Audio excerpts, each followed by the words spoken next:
I have an interesting story to tell you, but before I proceed, I want to tell you one thing, that every good thing that God has in store for you, every good plans that He has for you, no matter what you see, no matter what comes your way, no matter what your enemies do to you, they'll surely come to pass.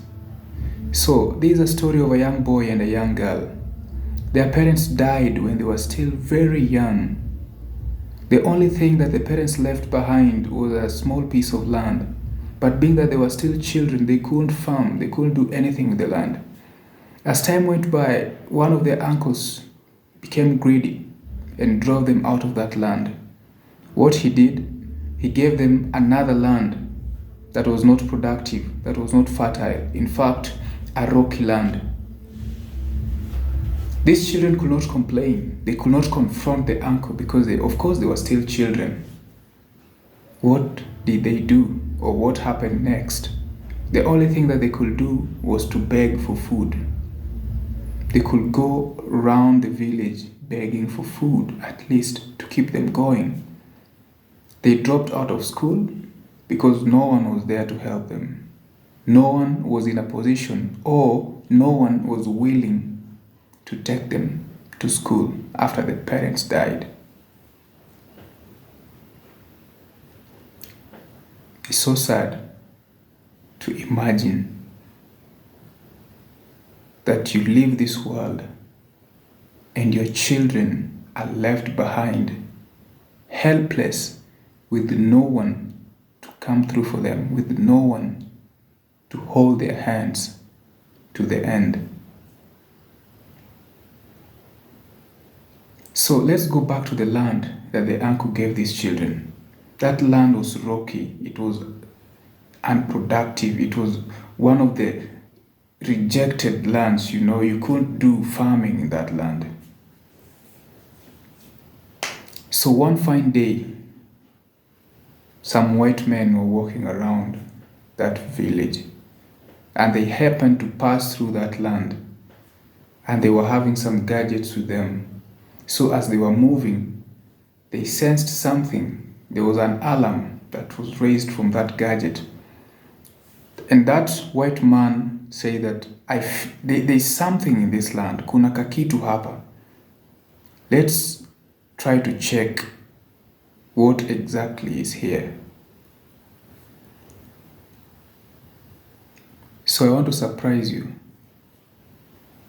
When the white man discovered whatever was in that place, he had to call for the owners of that land, and the two children were called. When they came, the white man told them that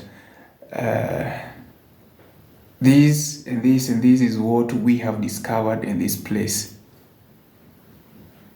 and you want to bring it out, and we're going to pay you handsomely for the same.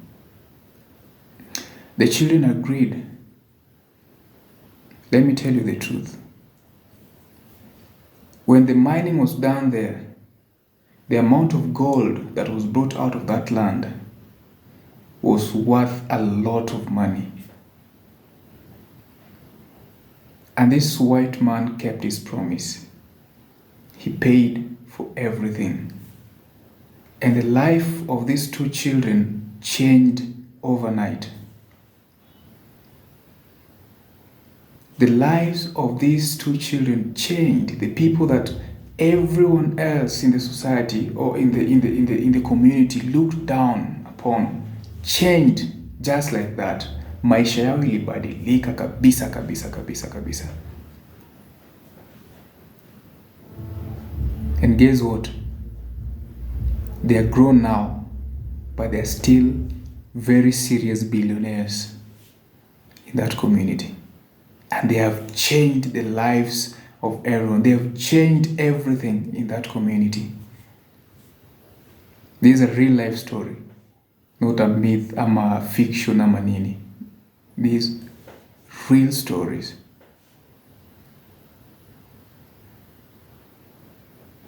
Their lives just changed like that. So sometimes God can even use your enemy to propel you to the next level. God can use your enemy to bless you. God can use your enemy to take you where He wants you to be.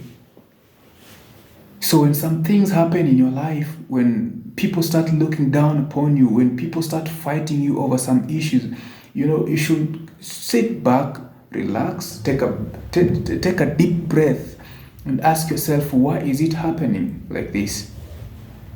Ask God, hebu nifafanulie, what is really happening in my life? Does it have any meaning? Because you might keep murmuring, complaining about everything that is happening around you, not knowing that God might be using that situation that you're going through to take you to the next level, to take you to where He wants you to be, to make you the great person that He wants you to be. That is one thing for sure. If you enjoy this story, there are many more coming. Please subscribe or just follow me.